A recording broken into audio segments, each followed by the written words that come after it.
Good evening and welcome to News Channel 8. I'm Jerome Aegean, and here's some of the top stories we're working on tonight. A blazing fire on the North Shore, your Crime Stoppers report, and a really big fish. These stories and more coming up next on News Channel 8.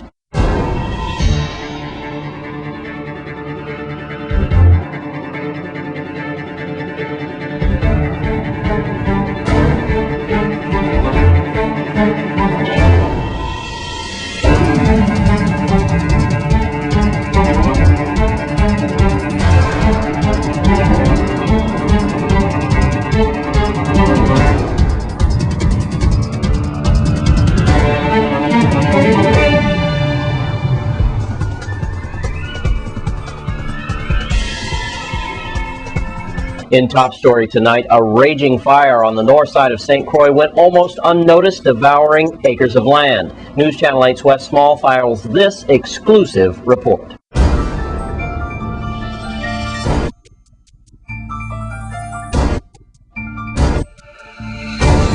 All right, we're just here on a breaking story, Jerome. Thank you very much. Folks, you're not going to believe this, but look at this. Now, we got a call a little while ago from Rust Up Twist area that this was happening. Cane Bay is that way.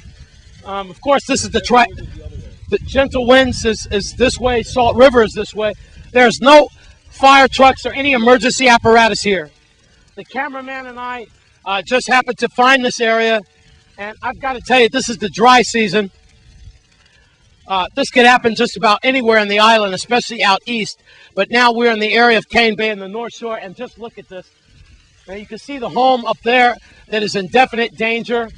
You could just hear the fire doing its thing. Just look at this.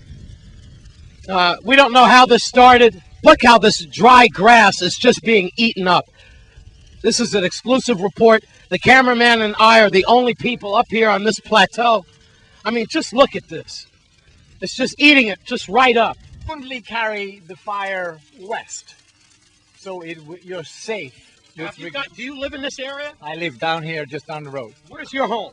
I live at Rust Up Twist. And that's what we just started to get the calls from. Is your home in danger? No, not at all. No danger at all. This fire has happened many, many times before, and it'll keep moving so far here, and the winds will stop it, and it'll quit. It's not a big deal at all. Well, you act like you're used to this. I'm used to this, yes. No problem at all. How do you think this started?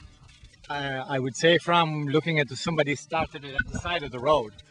So by throwing out a cigarette butt or something like that? Something like that. And you can see where it started on the side of the road, and then the winds took it west.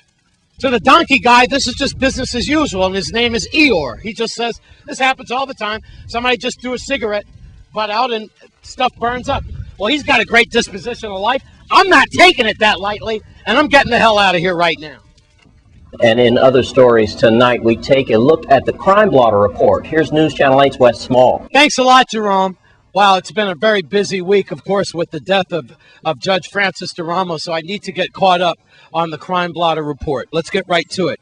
The seventh murder suspect has been arrested, remember, for the January 23rd murder of George Ronald Simpson. He was only 19 years old, and we're calling it the Lorraine Village murder. 18-year-old Curtis Papa Tong. You're seeing his picture now. Papa was arrested 1 p.m. on April 25th. He lives at Mutual Homes. Since he has posted $250,000 bail, or at least a part of it, because he's back out on the streets. At least he's in his house under 24-hour house arrest. And more arrests are coming. This is probably one of the largest murder trials we've ever seen here in the Virgin Islands when it comes to suspects. The number is 7.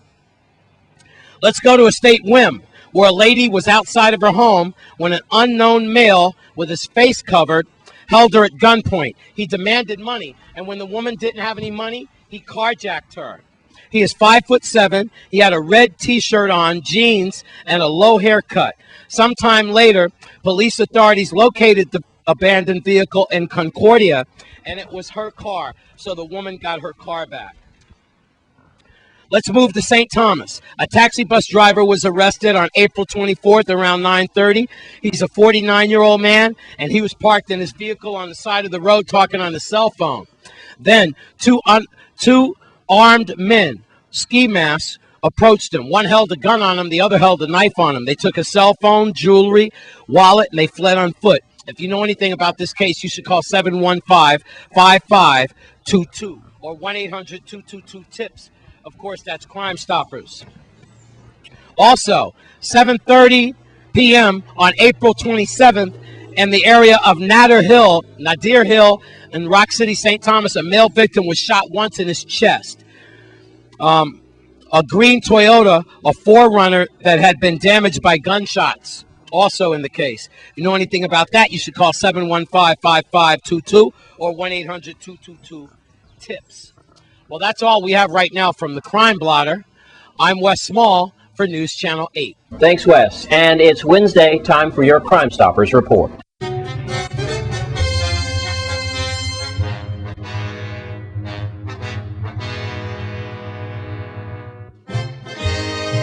Thanks a lot, Jerome. Let's get right to Crime Stoppers then, since it's Wednesday. We're going to start with a cold case here on St. Croix. This is a case that happened on May 21st, all the way back to 2006. That's where 44-year-old Ray Edwards was found dead on a Frederiksted beach. Anyone knowing about the Ray Edwards murder that happened back in 2006, then you should call Crime Stoppers at 1-800-222-TIPS. Let's take it to St. John, where police are looking for anyone who's dealing drugs, gun trafficking, or buying or selling stolen property. Let's take it to St. Thomas, where we're looking for students selling drugs on school campuses. That's been a big problem in our area, where students are now selling drugs right on their campus. And remember, if you're caught dealing drugs within 1,000 feet of the school, your penalties are going to be doubled or possibly tripled. If you know anything about these crimes I've mentioned today in Crime Stoppers or even the Crime Blotter, you should call 1-800-222-TIPS, 1-800-222-8477. That's your numbers to get the bad guys off the streets. With that, we'll see you next Wednesday with Crime Stoppers like we do every week. I'm Wes Small for News Channel 8.